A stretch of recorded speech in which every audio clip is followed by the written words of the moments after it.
समन्ता चक्रवालेषु अत्रा गच्छन्तु देवता सद्धम्मं मुनिराजस्य सुनन्तु सग्गमुक्तदम् धम्मश्रवण कालो अयं भदन्ता धम्मश्रवण कालो अयं भदन्ता धम्मश्रवण कालो अयं भदन्ता नमो तस्से भगवतो अरहतो सम्मा सम्बुद्धस्से नमो तस्से भगवतो अरहतो सम्मा सम्बुद्धस्से नमो तस्से भगवतो अरहतो सम्मा सम्बुद्धस्से अनेक जाति संसारं संधा विसं अनिद्विसं गहकारकं गवेशन्तो दुःखा जाति पुनः पुनः गहकारक दिट्टोसि पुनगेहं न काहसि सब्बाते भासुका भग्गा गहकूटं विसंकितं विसंखार गतं चित्तं तन्हानं कय मज्जगा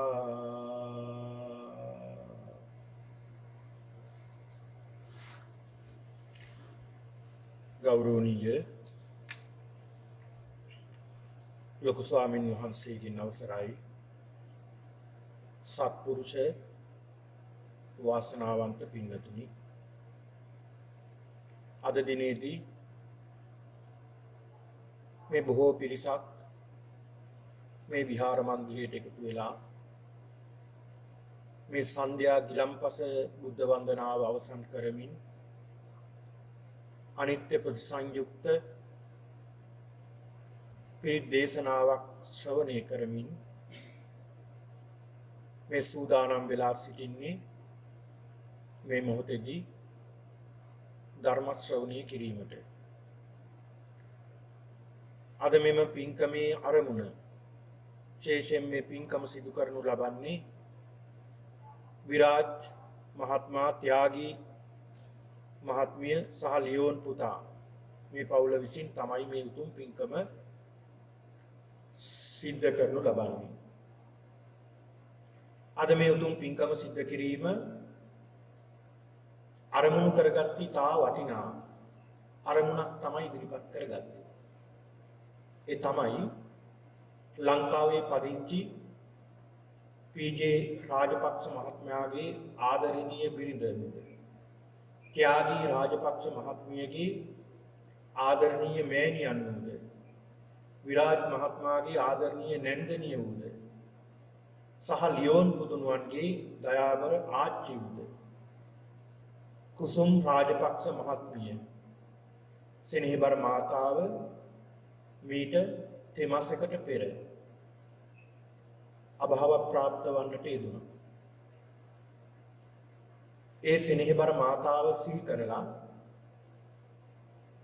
ඒ මාතාවට සංසාරගත ජීවිතයේ සූපත් භාවයට පත්වීමට උතුම් නිර්වාණ ශාන්තිය ලබා ගැනීමට මේ උතුම් ධර්ම දානමේ පින්කම හේතු වාසනා වේවා කියන මේ උතුම් චේතනාව ඉදිරිපත් කරගෙන තමයි මේ මෑණියන්ගේ පින්තූරයකුත් ඉදිරිපස තබාගෙන මේ මොහොතේ මේ පින්කමට සූදානම් වී සිටින්නේ. ඊට අමතරව අද දින ලංකාවේ පී.ජේ. රාජපක්ෂ මහත්මයාගේ මූලිකත්වයෙන් ගම්පා රෝහලේ කොවිඩ් ආසාදිත රෝගීන් 200කට දවල් ආහාරය පිරිනමනවත් සමගම කුසුම් රාජපක්ෂ මහත්මියට පින් අනුමෝදන් කරනවා මේ පින්කම සිද්ධ කරලා. ඒ වගේම මේ සියලු පින් වලින් පී.ජේ. රාජපක්ෂ මහත්මයාටත් විරාජ් මහත්මයාගේ ආදරණීය දෙමාපියන්ටත් සහෝදරයන් ඇතුළු පවුලේ සියලු දෙනාට අනික් සියලුම ඥාතීන් හිත මිතුරන්ටත් මේ මොහොතේ මේ පින්කමට පැමිණ සිටින සියලුම කල්යාණ මිතුරන්ටත් නිදුක් නිරෝගී සුවය ප්‍රාර්ථනා කිරීමත් අරමුණු කරගන්නවා. ඒ වගේම ලෝකවාසී සියලු කොවිඩ් ආසාදිත රෝගීන් නිදුක් වෙත්වා නිරෝගී වෙත්වා සුවපත් වෙත්වා කියන මේ උතුම් චේතනාව ප්‍රාර්ථනා කිරීමත් මේ උතුම් ධර්ම දේශනාවේ අරමුණක් කරගන්නවා. පින්නතුනි ඒ සෙනෙහබර මාතාව දැන් මේ ත්‍යාගී මහත්මයට හිතනවා ඇති මාස 3ක් ගත වුණාද කියලා. මහා වේගින් මේ කාලය ගත වෙනවා. අච්චෙන්ති කාලා. කාලේ වේගින් ගත වෙනවා. තරයන්ති රත්ති. දිවාරය වේගින් ගෙවෙනවා. තව හෝරා කීපයකින් උදෑසන ලම් වෙනවා. ඒට උදෑසන තව හෝරා කීපයකින් ලම් වෙනවා. මහා වේගින් මේ කාලය ගෙවෙනවා. මේ මාස 3 මහා වේගින් ඇදිලා ගියා. දන්නේම නැතුව.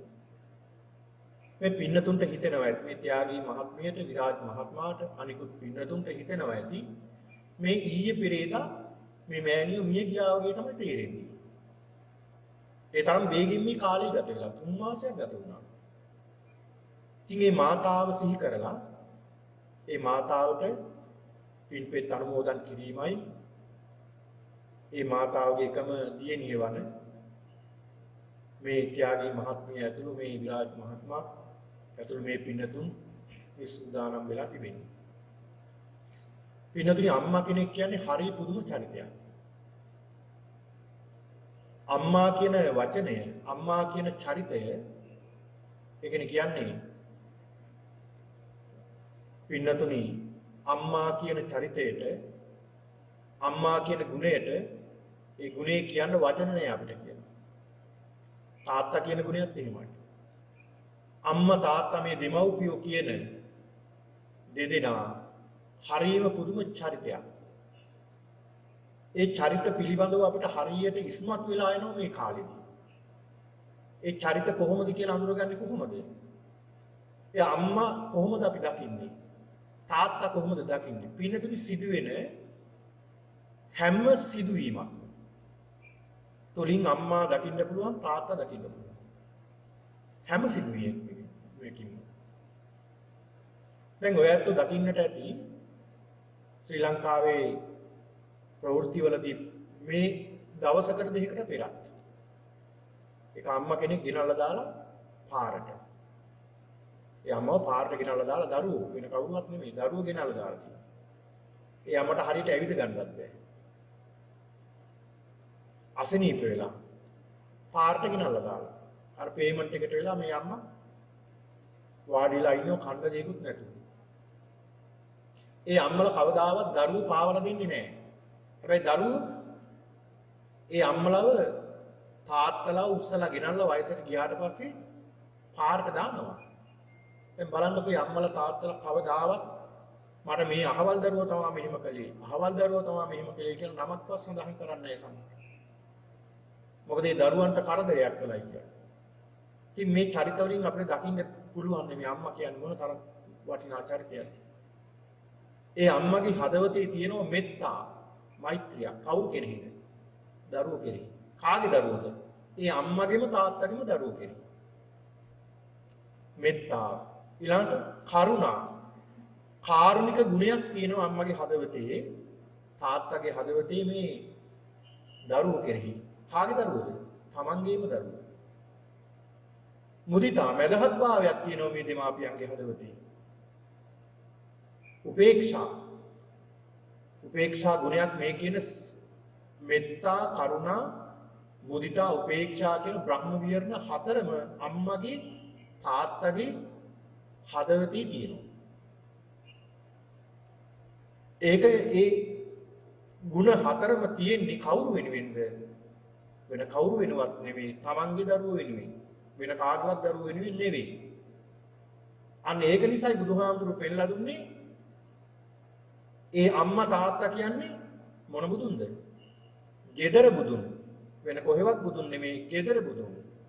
මොකද ගෙදරට මෛත්‍රී කරුණා මෙත්තා කරුණා මුදිතා උපේක්ෂා කියන බ්‍රහ්ම විහරණ හතරක් තියෙනවා ගෙදරට. ඒ ගෙදර දරුවන්ට. ඒක නිසා ගෙදර බුදුන්ට වඳින්න පුදන්ට සලකන්ට කියලා බුදුහාමුදුරු පෙන්ලා දෙනවා.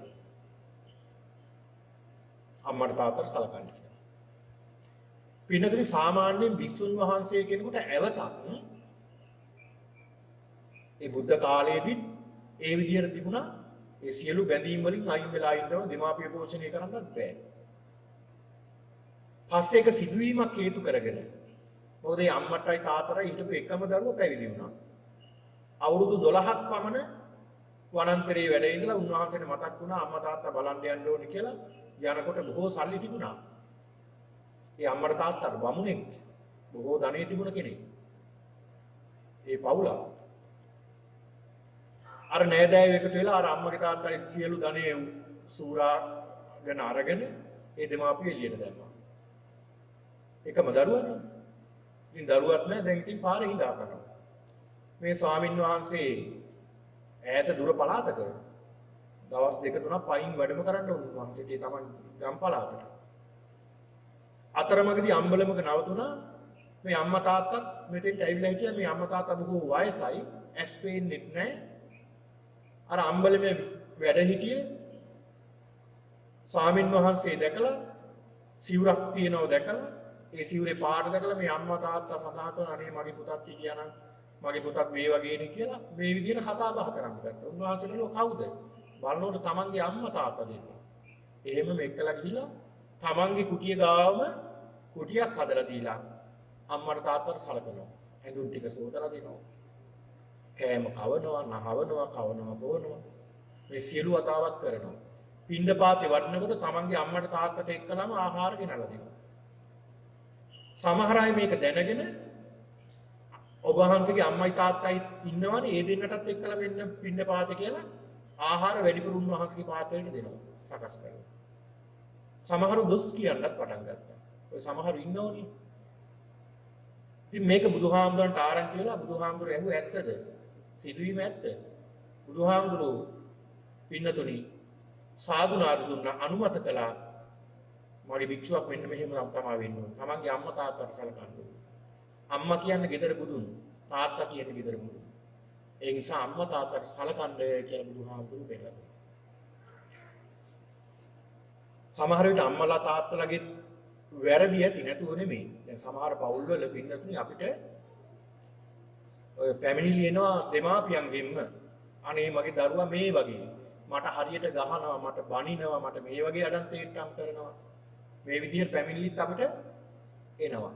අනේ හාමුදුරනේ දරුවට අවවාදයක් කරන්න. ටිකක් හොයලා බලනකොට මේ අම්මා තාත්තා පිළිබඳව මේ අම්මා තාත්තත් ඒ අම්මගේ තාත්තගේ දෙමාපියන්ට එහෙම කරලා. එතකොට මොකද වෙන්නේ? ආන් පරම්පරාවට එනවා. දැන් මොකද උනේ බිම්බිසාර මහරජතුමා. බිම්බිසාර මහරජතුමාගේ පුතා තමයි අජාසත් කුමාරයා. තමන්ගේ පිය රජතුමාව ඝාතනය කළා.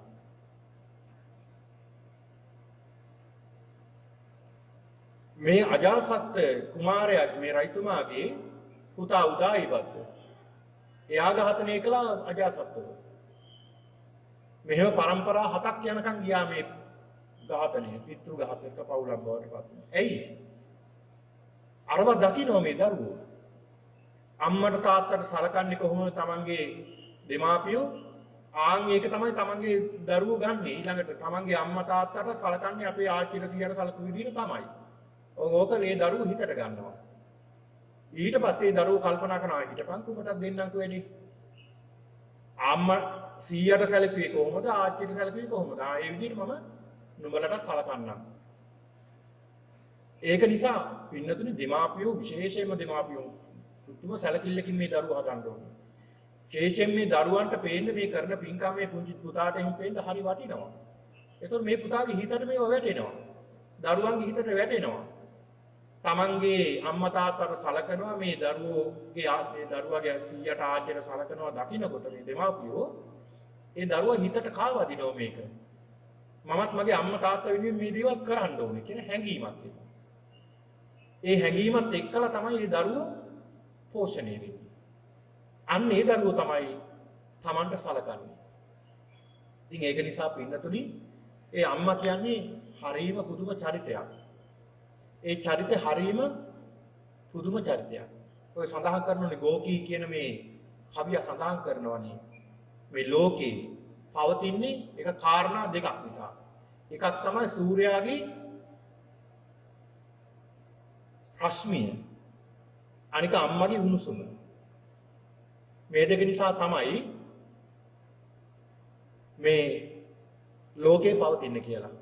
අර අම්මා කියන කෘතිය සඳහන් කරනවානේ. අම්මා කියන්නේ කවුද කියන කාරණාව. පිළිදෙන හරි පුදුම චරිතයක් මේ අම්මා කියන්නේ.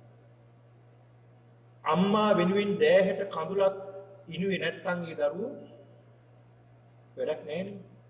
තමන්ගේ අම්මා වෙනුවෙන් තාත්තා වෙනුවෙන්.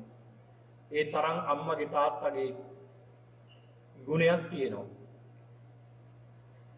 ඉතින් ඒ බඳු අම්මා කෙනෙක් මොන තරම් කැපකිරීමක් දරුවෝ වෙනුවෙන් කරනවද? දරුවෝ වෙනුවෙන් කරනවද? දැන් අපි මේ තත්ත්වෙට ඉන්නේ කවුරු නිසාද? අපේ අම්මා නිසා. තාත්තා නිසා. දස මාසයක් කුසී තියාගෙන ඉන්නවා. ඒකවමදිද? දස මාසයක් කුසී තියාගෙන ඉන්නවා. කුසී දරාගෙන ඉඳලා මේ ලෝකෙට බිහි කරනවා. මේ ලෝකයේ තියෙන දරුණුම වේදනාව ඇහුවොත් මොකක්ද? දරුවෙක් ලැබෙනකොට කාන්තාවක් වින්දනය කරන වේදනාව. අම්මා කෙනෙක් විඳින වේදනාව. ඒක සඳහන් කරනවා පින්නතුනේ මේ වේදනාව මොන තරම්ද කියනවනම් දැන් සාමාන්‍යයෙන් අපේ අස්තියක් දැන් අත අල්ලලා දෙකට කඩනවා කෙනෙක්. ශරීරයේ අස්තියක් අල්ලලා අරගෙන දෙකට කඩනවා. කැඩෙනකොට එන වේදනාවක් මොන තරම් වේදනාවක්ද? අපිට මේ ඉදි කට්ටකින් පොඩි දෙයක් කවුරු හරි යන්නත් පුදුම වේදනාවක්නේ. අත දෙකට කැඩෙනකොට මොන තරම් වේදනාවක්ද? මේ වගේ අස්ති 20ක් එකවරක බිඳෙන වේදනාවක් දරනෝ මේ අම්මා. ඒ තරම් වේදනාවක් දරා ගන්නවා දරුවෝ වෙනුවෙන්. ඒ දරුවාගේ මුහුණ දකින්නට පුදුමාකාර සැනසීමක් ලැබෙන්නේ අම්මට. ඒ විතරක්ද? කැතකුණු අත ගාලා හොඳ නරක කියලා දීලා මොන තරම් ආදරෙන් කරුණාවෙන් සලකනවද? අම්මා මොන තරම් බඩගින්න ඉඳලා ඇද්ද අපි වෙනුවෙන්. සමහර විට තමන්ට තියෙන කෑම්පංගුවක් දරුවාගේ කුස පුරවල අම්මා බඩගින්න හිටපු ආර අනන්තයි. සමහර අම්මලා අම්මා කෑවද කොහොම මම පුතේ කෑවා. පුතා කන්නකෝ. සමහරට කුස්සියට ගිහිල්ලා බලනකොට කිසි දෙයක් නැහැ. අම්මා කාලා නැහැ කිසි දෙයක්. මේ මට තිබ්බ දේ තමයි අම්මට තිබ්බ දේ තමයි මටත් මේ ඔක්කොම දීලා තියෙන්නේ. මගේ කුස පුරවන්නේ. ඉතින් ඒ තරම් මහා කැපකිරීමක් කරන්න මේ ආදරණීය අම්මා. හරි පුදුමයි.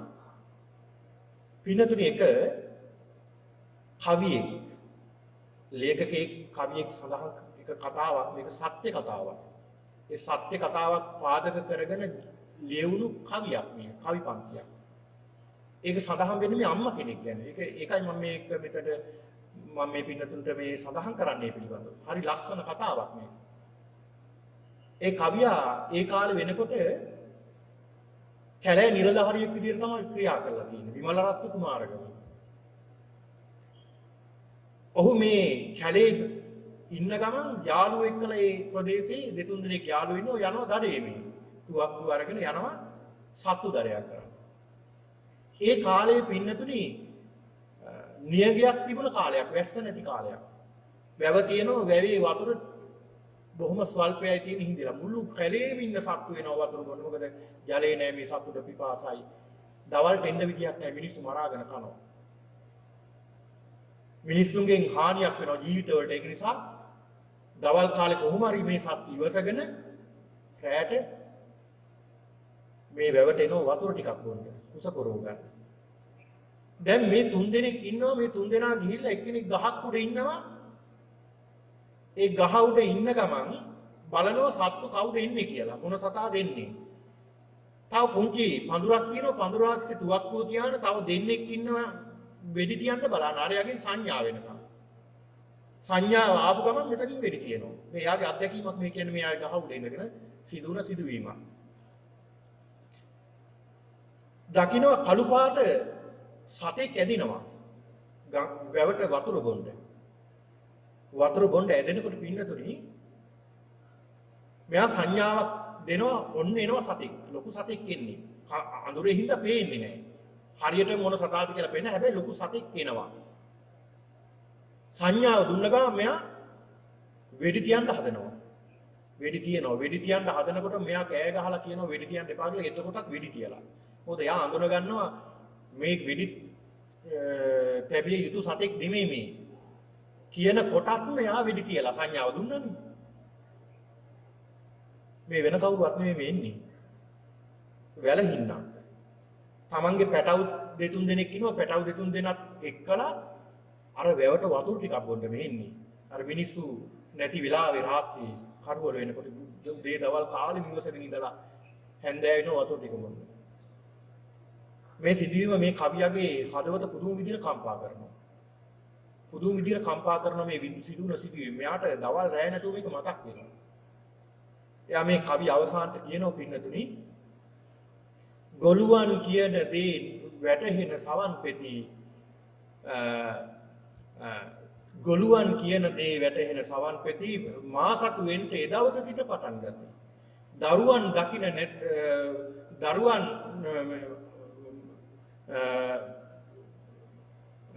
දරුවන් දකින්න විට සිය මෑණියන් නැති ඒ හැම දිනම මගේ ළඟ නෑසියන් වෙති.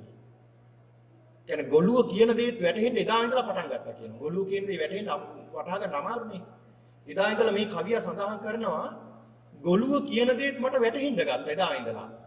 ඇයි මේ වෙඩි තිබ්බේ කාටද? අම්මා කෙනෙක්ට. මෙයා අවසානට කියන්නේ දරුවන් දකින්න විට සිය මෑණියන් නැති.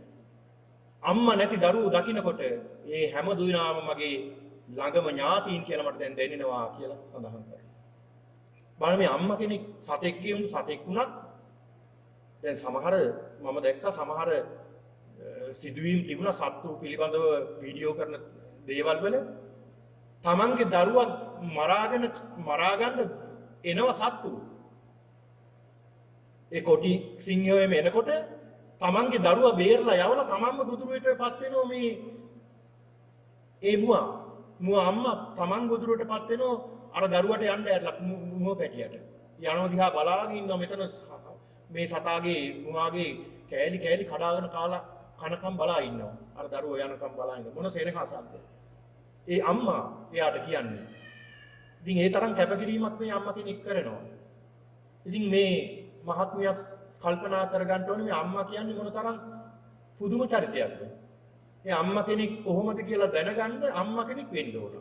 ඒක නිසා මේ අම්මා කෙනෙක් වුණාට පස්සේ හොඳටම දැනගන්න පුළුවන් අම්මා කියන්නේ කවුද කියලා. ඉතින් ඒක නිසා මේ ආදරණීය මෑණියන් සිහිපත් කරලයි අද මේ උතුම් පින්කම සිද්ධ කරන්නේ. සබ්බ දානං ධම්ම දානං ජිනාති කියලා බුදුහාමුදුරුවෝ පෙන්නලා දුන්නේ. ඒක නිසා තමයි අද මේ උතුම් ධර්ම දාණය සිද්ධ කරලා බොහෝ දිනෙකට දහම් පදයක් ශ්‍රවණය කරන්න අවස්ථාව සලසලා එයින් අප්‍රමාණ වූ කුසලයක් සිද්ධ කරගෙන මේ සියලු දෙනාම ප්‍රාර්ථනා කරන්නේ සෙනෙහි පරමාතාවට මේ සංසාරගත දුක නිමා කරගන්නට ලැබේවා කියන ප්‍රාර්ථනාවයි අපි ප්‍රාර්ථනා කරන්නේ. ඒ ප්‍රාර්ථනාව හිතේ තබාගෙන අපි බණපදයක් පින්නතුනි ශ්‍රවණය කරන්නට ඕනේ. මම අද මාතෘකාව වශයෙන් තබා ගත්තේ මේ බුද්ධ ශාසනය ආරම්භ වෙනකොටම බුදුරජාණන් වහන්සේ, ඒ කියන්නේ උන්වහන්සේ සම්මා සම්බෝධියට ලැබූ මොහොතේම උන්වහන්සේට සතුටක් ඇති වුණා මම සම්මා සම්බෝධියටපත් වුණා කියලා. ඒ සතුට උන්වහන්සේ වචන වලට පෙරළුණා. ඒක තමයි සඳහන් කළේ අනේක ಜಾති සංසාරං සන්දහා විස්සං අනිබ්බිසං ගහකාරකං ගවේසන්තෝ දුක්ඛා ಜಾති පුනක්කුණං ගහකාරක දිට්ඨෝසි පුන ගේහන්න කහසි සබ්බාතේ පහසුකා භග්ගා ගහ කූටං විසංකිතං විසංඛාරගතං චිත්තං තණ්හානං කය මජ්ජදා. සම්බුද්ධ ශාසනයෙන් මෙතන නෙමෙයිද මේ ගාථා පද 6 තියෙනවා සම්බුද්ධ ශාසනයෙන්. පින්නතුනි ඇයි මේ ලෝකෙ මිනිස්සු ජීවත් වෙන්නේ? ඇයි මේ සියලු දේ සිදු වෙන්නේ? ඇයි මේ ලෝකෙ මිනිස්සු දුක් විඳින්නේ? ඇයි මේ ලෝකෙ මිනිස්සු මෙහෙම ඉපදී මෙරි මේ සසර ගමන යන්නේ? එකම හේතුව තෘෂ්ණාව. අනේක ජාති සංසාර. මේ සසරේ අනන්තවත් මේ සසරේ ඇවිදගෙන ආවා. දැන් උන්වහන්සේ එහෙම ඇවිදගෙන ඇවිල්ලා ඒක අවසන් කළා උන්වහන්සේ. අපි තාමත් ඇවිදිනවා. දැන් මේ ජීවිතේ කොයි වෙලාවෙ නිමා වෙයිද අපිට කියන්න පුළුවන්ද? කියන්න බෑ. දැන් අද අපි ගෙදර යනකම් අපේ ජීවිතේ විශ්වාස කරන්න පුළුවන්ද? ගෙදර යනකම් තියා පින්නතුනි මේ මොහොතවත් අපිට විශ්වාස කරන්න පුළුවන්ද? විශ්වාස කරන්න බෑ. ඒකනේ බුදුහාමුදුරුවෝ අහනවනේ වික්ෂුන් වහන්සේලාගෙන් මහණෙනි නුඹලා මේ මරණය කොහොමද වඩන්නේ? මරණානුස්මෘතිය කොහොමද වඩන්නේ? ඒ ස්වාමින් වහන්සේලා සඳහන් කරන ස්වාමීනි භාග්‍යතුන් වහන්සේ මම හෙට එළි වෙනකම්වත් ඉඳීද දන්නේ නැහැ.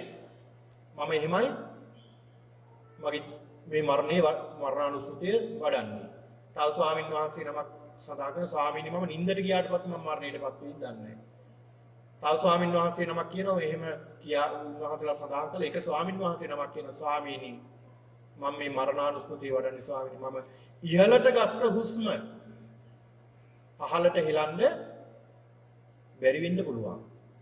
ඉහළට ගත්තා විතරයි මැරිලා.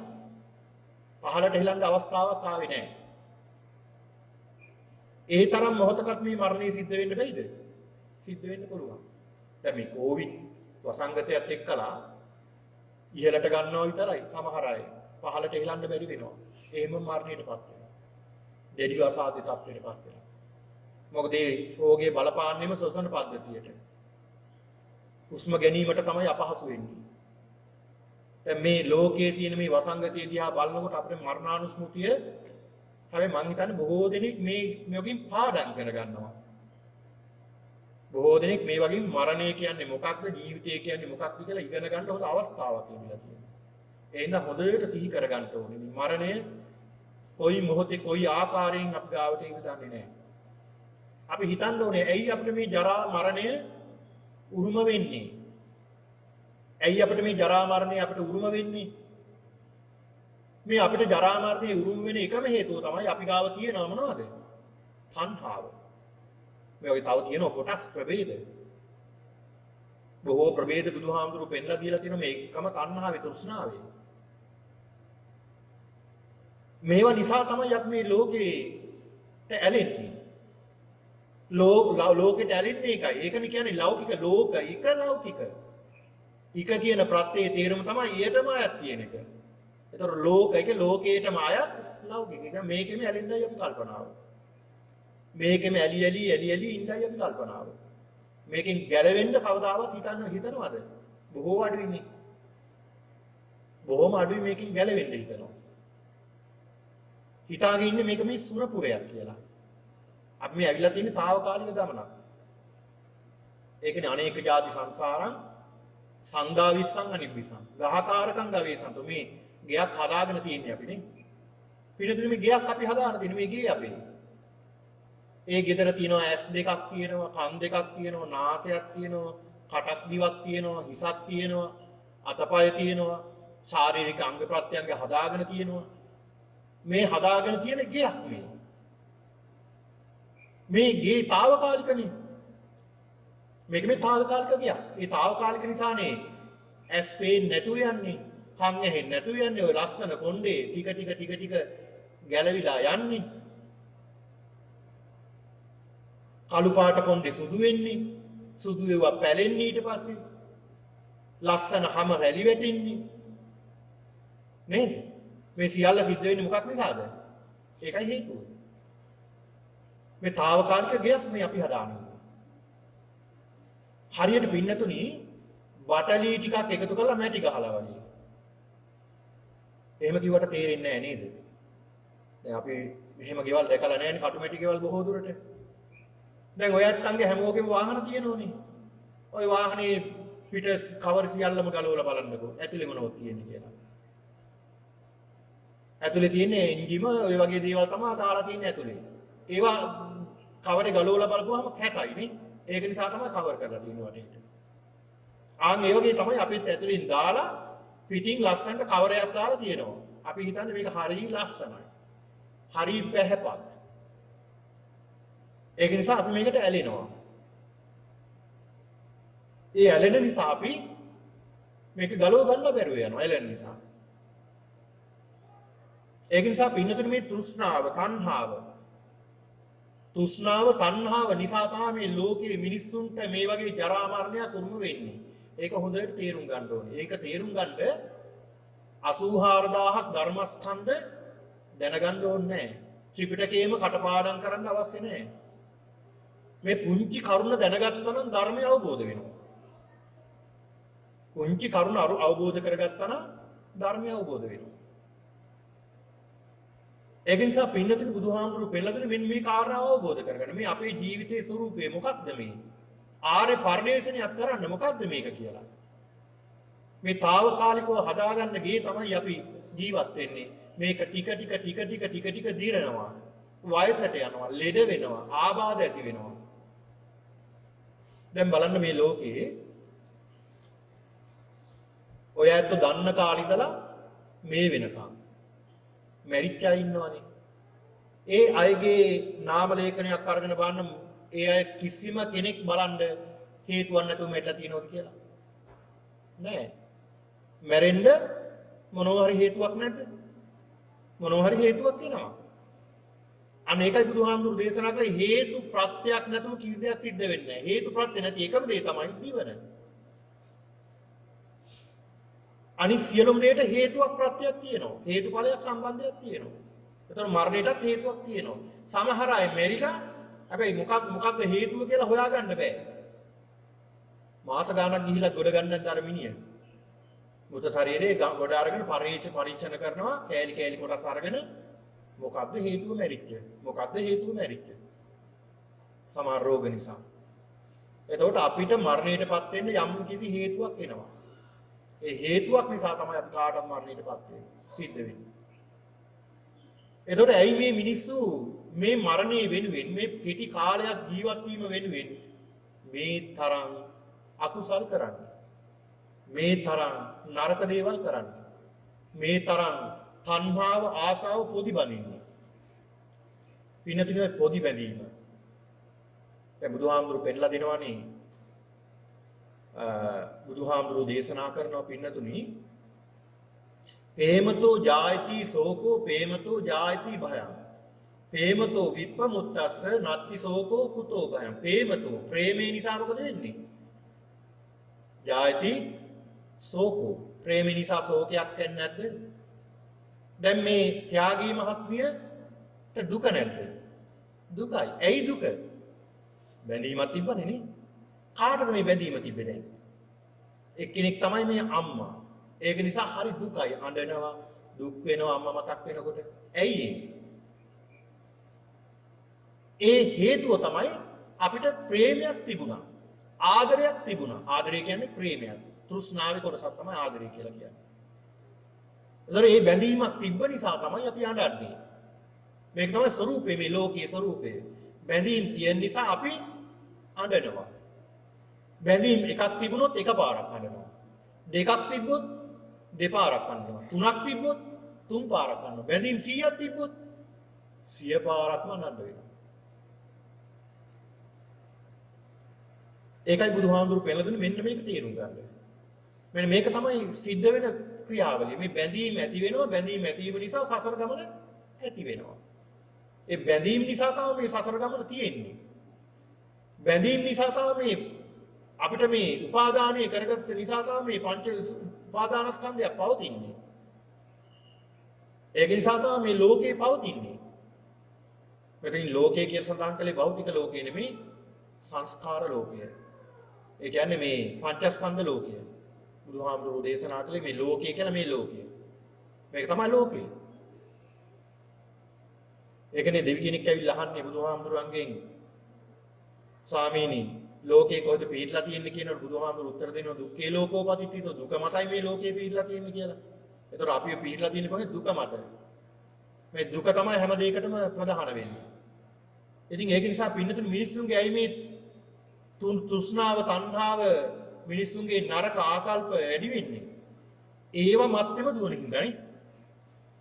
අර කියනවා නකහපන වස්සේන තිත්ති කාමේසු විජ්ජති. කහවණු වැස්සක් වැස්සක්. දැන් අපි හිතමු දැන් මෙතන ධර්ම දේශනාව පවත්වාගෙන යනවා.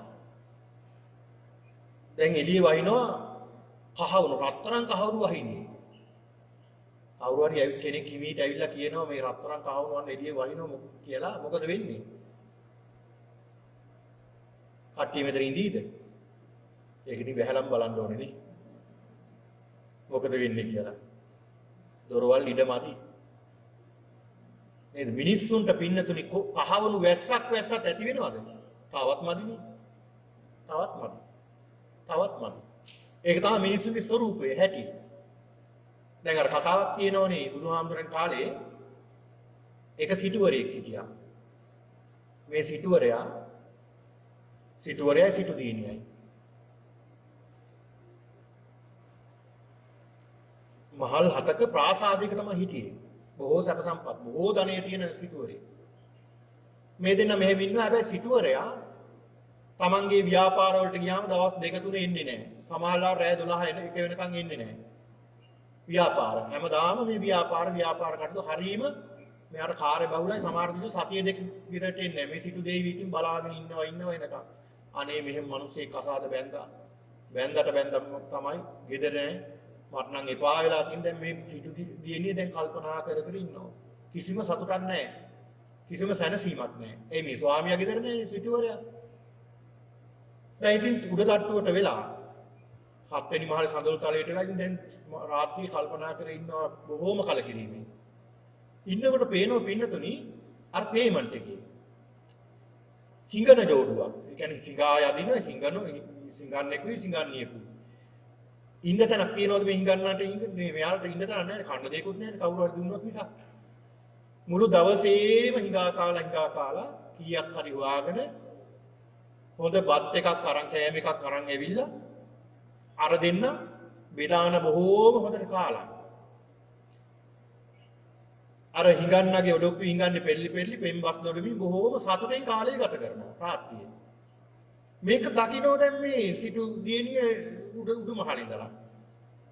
එයාට කල්පනා එනවා දෙයියනි අපිට වැඩි සතුටින් ඉන්න ඕන අර හිඟන්නෝ දෙන්න. දැන් හිඟන්නෝ දෙන්න ඒ ජෝඩුව අපිට වැඩි සතුටින් ඉන්නවා. ඔන්න සිටුවරයා ආවට පස්සේ දවසක් පෙන්නවා මෙහෙන්නකො පොඩි බඩුවක් පෙන්නන්න. මොකක්ද? අර බලන්නකො. අපි දෙන්නට වැඩි සතුටින් අර ජෝඩුව ඉන්න ඕනේ හිඟන්නෝ දෙන්න. සිටුවරයා කල්පනා කළා එන්නකොට නම් හරියන්නේ නැහැ. එන්නකොට හරියන්නේ නැහැ. හොඳ වැඩක් කරන්න ඕනේ කියලා හූනියමක් කළා. අර හිඟන්නටයි පෞල් ජීවිතේ ගෙනියන්න බෑ. ඊට පස්සේ අරබුදෙන් දැන් අර දෙන්නට වැඩි ඒ දෙන්න හොඳට ඉන්නවා මේ දෙන්නට වැඩි සතුටින්. දැන් සිටුවරයා මොකද කළේ? උදේ පාන්දර හූනියම ක්‍රියාත්මක කළා. මොකද්ද හූනියම? උදේ පාන්දර අවදි වෙලා අර හිඟන්න දෙන්න හිඟා කණ්ඩ යන්න කලින් කහවණු 999ක් දුන්නා මේ දෙන්නට. දීලා ගියා. ආනුබලට තියාගන්න කියලා ඒ දෙන්නට දීලා ගියා. දැන් පින්නතුණි දවසක් දෙකක් ගියාට පස්සේ මේ සිටුවරයා ඇවිල්ලා බැලුවා දැන් හිවුනියම වැදිලාද කියලා. හරියටම වැදිලානේ. දැන් අර හිඟන්නයි වෙනදනම් අපූර්වයකට සතුටින් ඉන්නවා. දැන් පුංචි කෑම එකක් ගෙනලා දෙන්න ටික බෙදාන කාලා හරියට කන්නේත් නැහැ. දෙන්න ඉතින් දෙපැත්තට වෙලා අර ලවුඩ් ස්පීකර් බෙදලා වගේ දෙපැත්තට වෙලා බලාගෙන ඉන්නවා. ඉතින් මොකද කරන්නේ 999 කරගන්නේ කොහොමද කියලා කල්පනා කරනවා. සිටුවරයා බැලුවා වැඩේ හරි. අන්න හුනියම වැදිලා. සිටු දිනේට කතා කරලා කියනවා සිටු දිනේ දැන් බලන්න අපි දෙන්න වගේ නේ දැන් ඒ දෙන්න. මොකද උනේ දෙන්නට? සල්ලි මුල්ලුණා. ඊට පස්සේ තෘෂ්ණාව ආවා. සැනසීම නැතුව ගියා. ඒක නිසා පින්නතුනි අපි අපේ සිතුවිලි නරක පැත්තට අපි තෘෂ්ණාව නැත්තම් මේ ලෝභයට තෘෂ්ණාවටම අපේ සිත යොමු කරන්න ගියොත් මොකද වෙන්නේ? අපි විනාශ වෙනවා. අපිට මේ සසර ගැලවීමක් තියා අනුගාන ජීවිතයකුත් නැතුව යනවා. ඒක නිසා බුදුහාමුදුරුවෝ දේශනා කළේ සල්ලි හම්බ කරන්න එපා කියන එක නෙමෙයි බුදුහාමුදුරුවෝ මෙතන දේශනා කළේ. දැන් බලන්නකෝ. අනේ පිඬු සිටුතුමා 54 කෝටියක් වියදම් කරලා ජේතවනාරාමයට කෝටි 54ක්. අර ඉඩම සම්පූර්ණයෙන්ම රත්තරන් කහවණු වලින් වැනුවා. ඇතුරුවා මේ රත්තරන් කහවණු. එහෙම සල්ලි තිබු කෙනෙක්. හැබැයි මේ සිටුවරයා හැම මොහොතේම කල්පනා කළේ මොකද්ද? මේවත් අනිත්‍යයි. බිම්බිසාර රජතුමා සෝවාන් වෙච්ච කෙනෙක්. මගධයේ අධිපතියා. මගධය කියලා කියන්නේ මහා විශාල රාජ්‍යයක්, ඒ ප්‍රබලම රාජ්‍යයක් ඉන්දියාවේ තිබුණා. රජකම් කළා හොඳට. හැබැයි නිතරම හිතුවේ රජකමත් අනිත්‍යයි. එහෙනම් අපි මේ සියල්ලම ඇලවෙන විදිහට නෙමෙයි ගැලවෙන විදිහටයි අපි හිතන්නට ඕනේ. ආන් ඒක තමයි ධර්මය කියලා කියන්නේ. ඕම් උතන අල්ලගත්තොත් පින්නතුනි ඒ කෙනාට ඕනම තැනක ජීවත් වෙන්න පුළුවන්. දැන් සමහරව හිතනෝනේ රහත් වුණොත් කැලේම ඉන්න ඕනේ කියලා. රහත් වුණොත් කැලේම තමයි ඉන්න ඕනේ. රහත් වෙන්න නම් කැලේටම යන්න ඕනේ කියලා. ඒක අවබෝධ කරගන්නකම් ඒ විවේක තැනකට ගියාට කමක් නැහැ. හැබැයි බොහෝ දුරට උන්වහන්සේලා වැඩ ඉන්නේ විවේකව තමයි. විවේක තැන්වල උන්වහන්සේලා වැඩ ඉන්නේ. මොකද මේ ලෞකික ලෝකයට ඇවිල්ලා ගැටෙන්න උන්වහන්සේලා එන්නේ නැහැ. බොහෝ දුරට. හැබැයි එහෙම අවබෝධ කරගත්ත කෙනෙක්ට ඕනම තැනක ඉන්න බැයිද? ඕනම තැනක ඉන්න පුළුවන්. ඒකනේ අනාගාමී වුණොත් නැත්නම් අරහත්ත්වයටපත් වුණොත් ඒ කෙනාට ගිහි ජීවිතේ ඉන්න බෑනේ. මොකද ගිහි ජීවිතේ අවශ්‍ය කරන රාගය එයා ගාව තියනවද? නැහැ. ඒ හින්දා එතන ඉන්න බෑ. ගිහි ජීවිතය අවශ්‍ය කරන ද්වේෂය තියනවද? නැහැ. ගිහි ජීවිතය ගත කරන රාගය ඕනේ නැද්ද? ඕනේ. ද්වේෂය ඕනේ නැද්ද? ද්වේෂයත් ඕනේ. මෝහය ඕනේ. ඔබ ඕනා. හැබැයි ඒ රහතන් වහන්සේ ගාව රහත් වුණ කෙනාගේ ඒක නෑ. ඒක නිසා එයා දවස් 7න් පැවිදි වෙන්න ඕනේ. නැත්නම් දවස් 7ක් යනකොට පිරිනුවම් පානවා. එතන ඉන්න බෑ එයාට පරිසරයේ. ඉතින් ඒක නිසා පින්නතුරු මේ සියල්ලටම හේතුව මේ තෘෂ්ණාව. ප්‍රේමතෝ ජාති සෝකෝ. ප්‍රේමේ නිසා තමයි ශෝකය ඇති වෙන්නේ. දැන් අපි අඬපු තරමක් ඇඬුවේ මොකක් නිසාද? ප්‍රේමේ නිසානේ. ආදරේ නිසානේ. බැඳීම නිසානේ. ඇලීම නිසානේ අපි ඇඬුවේ.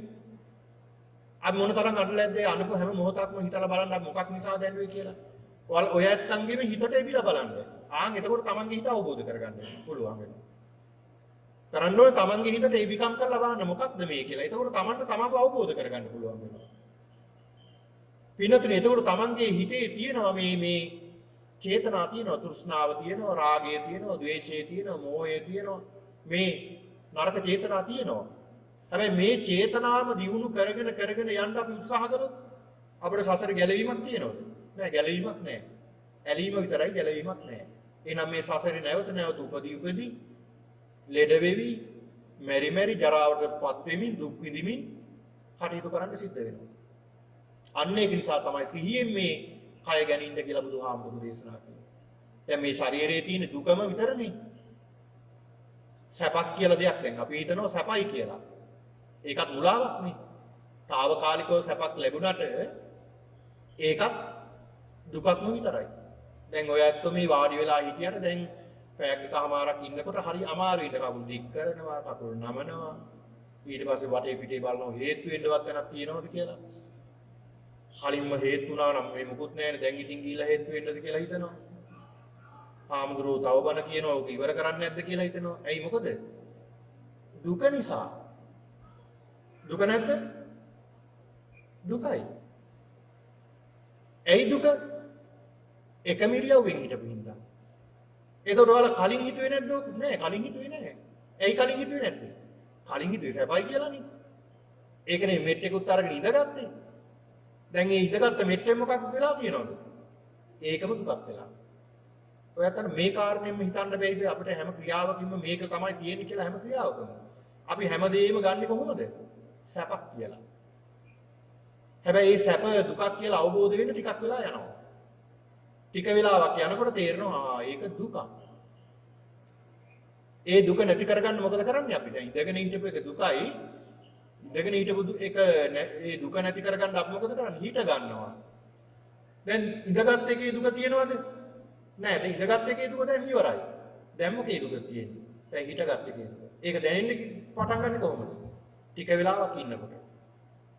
ටික වෙලාවක් ඉන්නකොට දිගට ඉන්නකොට ඕම් හිටගත් එකේ දුකයි දැන් හිටගෙන ඉන්නත් බෑ. කොහේ හරි තියනවද වාඩි වෙන්නවත් තැනක් කියලා ආම් වාඩි වෙනවා. දැන් හිටගත් එකේ දුක ඉවරයි. දැන් ආයේ අර ක්‍රියාවේ දුක පටන් ගන්නවා. හැම ක්‍රියාවක්ම කොහොමද තමයි මෙන්න මේක අවබෝධ කරගන්නේ. මේක තමයි ධර්මයේ අවබෝධ කරගන්න හොඳම තැන තියෙන්නේ. මේක අවබෝධ කරගත්තාම හරි පහසුයි ධර්මයේ අවබෝධ කරගන්න.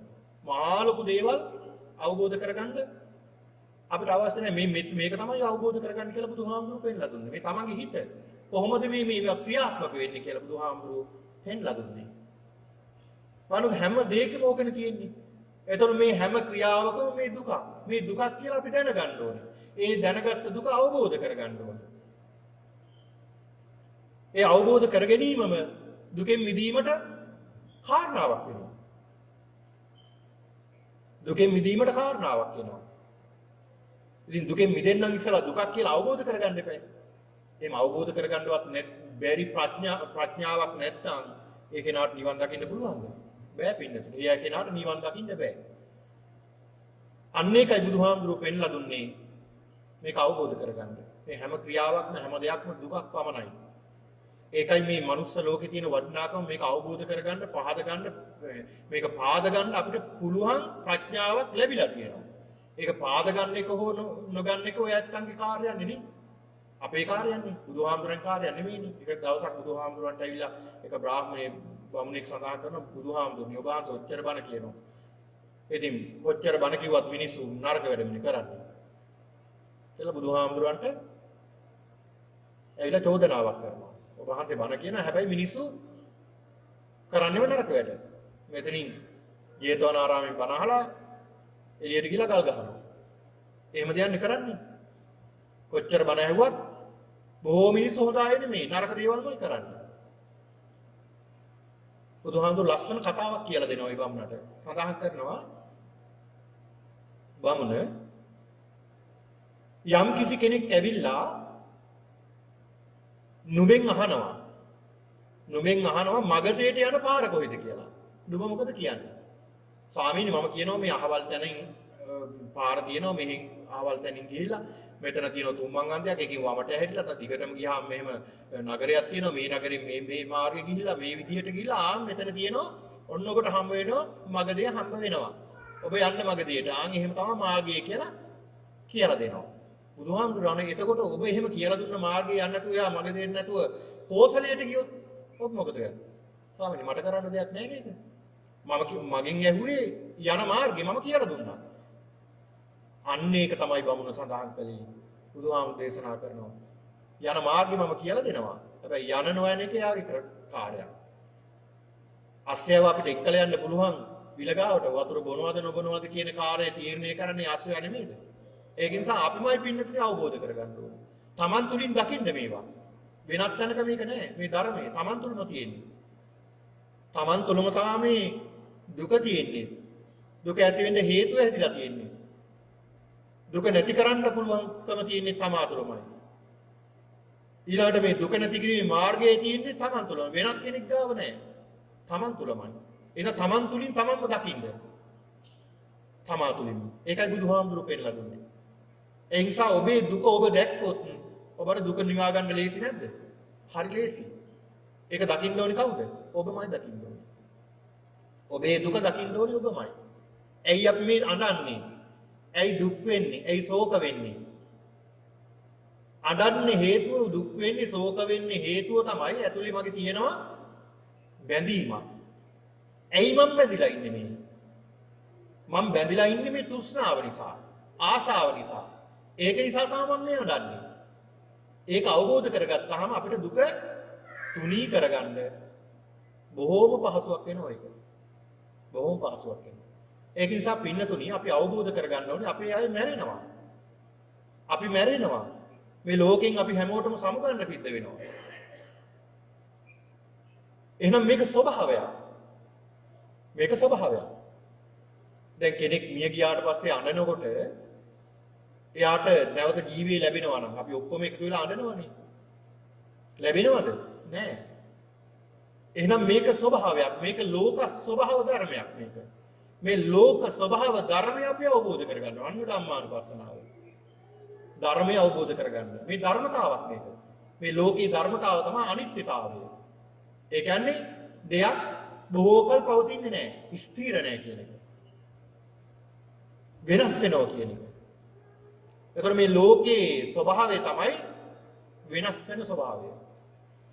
වෙනස් වෙන ස්වභාවය. ඒතර සියල්ල වෙනස් වෙන්නේ නැද්ද? සියල්ල වෙනස් වෙනවා.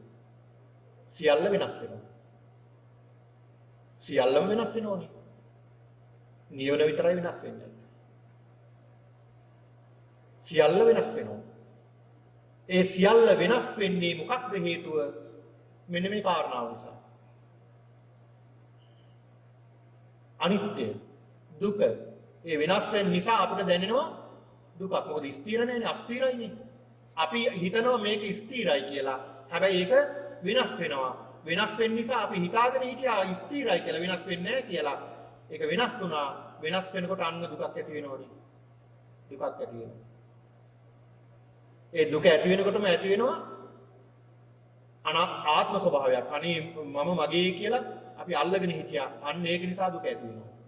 මම මගේ කියලා නෙමෙයි අපි අල්ලන් ඉන්නේ. හැමදේම අල්ලන් ඉන්නේ ඒකනේ. එහෙමනේ. මගේ අම්මා, මගේ තාත්තා, මගේ පුතා, මගේ දුව, මගේ සහෝදරයා, මගේ සහෝදරිය, මගේ ගෙදර, මගේ වාහනය, මගේ කියන සංකල්පය. මමත්වය. ඕකට කියනවා සක්කාය දිට්ඨිය. ඔය සක්කාය දිට්ඨිය තමයි පළවෙනි කාරණාව සෝවාන් වෙනකොට ගැලවෙන. සක්කාය දිට්ඨිය ගැලවිලා යනකොටම මමත්වයේ ගැලවිලා යනකොටම විචිකිච්ඡා සීලබ්බත පරාමාස කියන දෙකම නැති වෙනවා. බෝනස් විදියට.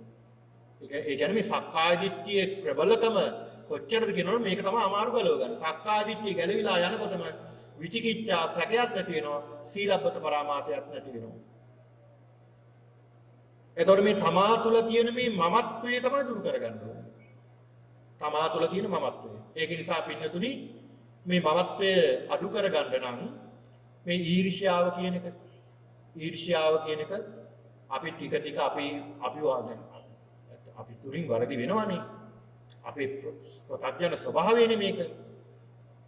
අපෙන් වැරද්දක් වුණාම අපි ඒක අවබෝධ කරගන්න ඕනේ. මගෙන් මෙහෙම වරදක් වුණා. මගේ ඊර්ෂ්‍යාව තියෙනවා. මට තරහ යනවා. ඊළාට මට තණ්හාව ඇති වෙනවා, රාගය ඇති වෙනවා. ඒක තමයි දැනගන්න ඕනේ මුලින්ම. දැනගෙන එකපාරටම නෙමෙයි. ටිකෙන් ටික මේකෙන් දුර වෙන්න උත්සාහ කරන්න ඕනේ. පළවෙනි කාරණාව තමයි දැනගන්න එක. මොකද බුදුහාමුදුරු පෙන්නලා දෙනවා මේ හරි ලස්සන කාරණාවක් මේක පින්නතුනේ. ඒ තමයි අස්සාද ආදීනව නිස්සරණ. ඔන්න ඔය තුන මතක තියාගන්න. අස්සාද ආදීනව නිස්සරණ. ඔන්න ඔය තුන අවබෝධ කරගන්න. ඉස්සල්ලාම අස්සාද මේ ලෝකේ විඳින්න වාලා. විඳන ඉස්සල්ලාම බුදුහාමුදුරු අස්සාද ආස්වාදේ ලබන්න. මේ ලෝකේ ආස්වාද ලබන්න ඕනේ කොහොමද? අන්න අර කියන කාරණාව හිතේ තියාගෙන මේකේ කොහොමද ස්වરૂපය කියලා. ආස්වාදේ විඳිනකොට අපිට තේරෙනවා ආදීනවය. සිද්ධාර්ථ කුමාරයා බලන්න මොන තරම් සැප සම්පත් ආස්වාදේ විඳින්නේ නැද්ද? අවුරුදු 29ක් සැප වින්දා. ඒ සැප මේ ලෝකෙ විඳ කිසි කෙනෙක් විඳලා නැහැ කියනවා. ඒ තරම් සැපයක් වින්දා. ඒකම නෙමේ දැහැරෙන ආදීනවයට. උන්වහන්සේ බැලුවා මේකේ ආදීනවය. තේරෙන්න ගත්ත ආදීනව මේක වැඩක් නැහැ. මේකෙන් මිදෙන්න බැලුවා නිස්සාරණ. අන්න බලන්න අස්සාද ආදීනව නිස්සාරණ. මොන තරම් සරලද මේ බුදුදහමනේ. මොන තරම් පැහැදිලිද මේ බුදුදහම. මොන තරම් වටිනවද මේ බුදුදහම අපිට අපිව අවබෝධ කරගන්න. අපිට අපේ දුක නිමා ගන්න. අපිට සැනසීම ලබා ගන්න, විමුක්තිය ලබා ගන්න. මේ ගිහි ජීවිත ඔය ඇත්තන්ගේ ගිහි ජීවිත ලස්සන කරගන්න මොන තරම් වටිනවද මේ බුදුදහම. මේක අවබෝධ කරගත්තාම ගිහි ජීවිතයක් ගත කරන්න ලේසි නැද්ද? හරිම ලේසි. හරිම ලේසි. හරිම පහසුයි. ඒක නිසා බුදුහාමුදුරු දේශනා කළේ මේව අපේ ජීවිතයට ප්‍රායෝගික කරගන්න. මේ කාරණා අපේ ජීවිතයට ප්‍රායෝගික කරගෙන ජීවිතයට එකතු කරගන්න මේ ධර්මය. ඒ ධර්මය එකතු කරගන්න කෙනා ධර්මයේ තුලින්ම ආරක්ෂා වෙනවා කියලා බුදුහාමුදුරු පෙන්නලා දුන්නා. ඉතින් ඒක නිසා මේ මොහොතේ සිහිපත් කරගන්න ඕනේ අද මේ උතුම් ධර්මානුශාසනාවට මොහොතක් ඔබේ සවන්පත් යොමු කරන්නට යෙදුනේ. විශේෂයෙන්ම මීට තෙමසකට පෙර ඒ පරලෝසපත් වන්නට යෙදුන ඒ ත්‍යාගී මහත්මියගේ සිනහි බව මාතාව කුසුම් රාජපක්ෂ මෑණියන්ට පුණ්‍යානුමෝදනා කිරීමටයි මේ උතුම් පින්කම සිද්ධ කළේ. ඉතින් ඒක නිසා පින්නතුනි ඒ මාතාවගේ ගුණ සිහිපත් කරගන්නට ඕනේ. ඒ සෙනෙහබර මාතාව මොනතරම් ආදරයකින් සෙනෙහසකින් අපිව හදන්න මේ දියණියව හදන්නට වඩන්නට ඇද්ද? පෝෂණය කරන්නට ඇද්ද? ඉතින් ලොකු හිදසක් මේ ජීවිතේ අම්මා කෙනෙක් නැහැ කියන්නේ නේ. අම්මා නැහැ කියන්නේ ජීවිතෙන් භාගයක්ම අඳුරු වෙනවා. ඒක තමයි ඇත්ත. අම්මා නැහැ කියලා කියන්නේ ජීවිතේ අර ඉන්නකොට දැනෙන්නේ නැති ඉන්නකොට එච්චර දැනුන්නේ නැහැ. නැති වුණාට පස්සේ තමයි දැනෙන්න ගන්න එක. අම්මා මොනතරම් හදවතට සමීපද කියලා දැනෙන්න ගන්න. ඉතින් ඔය ඇත්තන්ටත් තියෙනවා අපිටත් තියෙනවා ඒක. ඒක තමයි හැටි. හැබැයි පින්නතුනි අපි මේ මෑණියන්ගේ ගුණ සිහිපත් කරලා පුණ්‍යානුමෝදනා කරන්න ඕනේ. ඒක තමයි බුදුහාමුදුරු පෙන්ලා දුන්නේ. ඉතින් ඒක නිසා මේ මහත්මිය සෙනෙහබර මාතාවගේ ගුණ සිහි කරලා මේ මාතාව මොනතරම් ගුණයක්කින් යුක්ත කෙනෙක්ද කියලා කල්පනා කරලා සිහි කරලා මේ මෑණියනි පුණ්‍යානුමෝදනා කරන්න මේ උතුම් පින්කම සිද්ධ කළේ.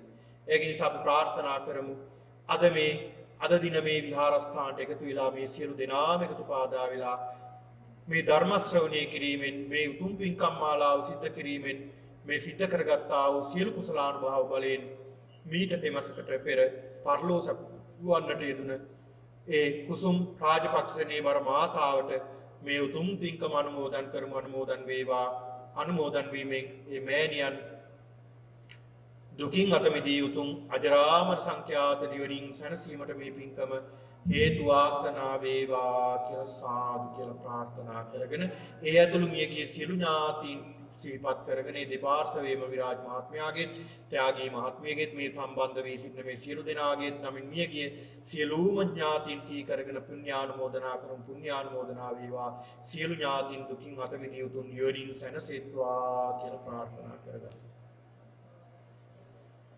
ඉදං ඥාතිනං හෝතු සුඛිතා හොන්තු ඥාතයෝ ඉදං ඥාතිනං හෝතු සුඛිතා හොන්තු ඥාතයෝ ඉදං ඥාතිනං හෝතු සුඛිතා හොන්තු ඥාතයෝ. දෙවියන්ටත් මේ පින් අනුමෝදන් කරමු.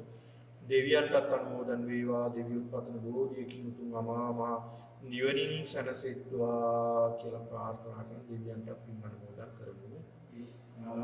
ආචයම්මි සම්පතං පුඤ්ඤ සම්පදං සබ්බේ දේවානුමෝදන්තු සම්පත්ති සිද්ධියා ඉත්තාවතාචයම්මි සම්පතං පුඤ්ඤ සම්පදං සබ්බේ භූතානුමෝදන්තු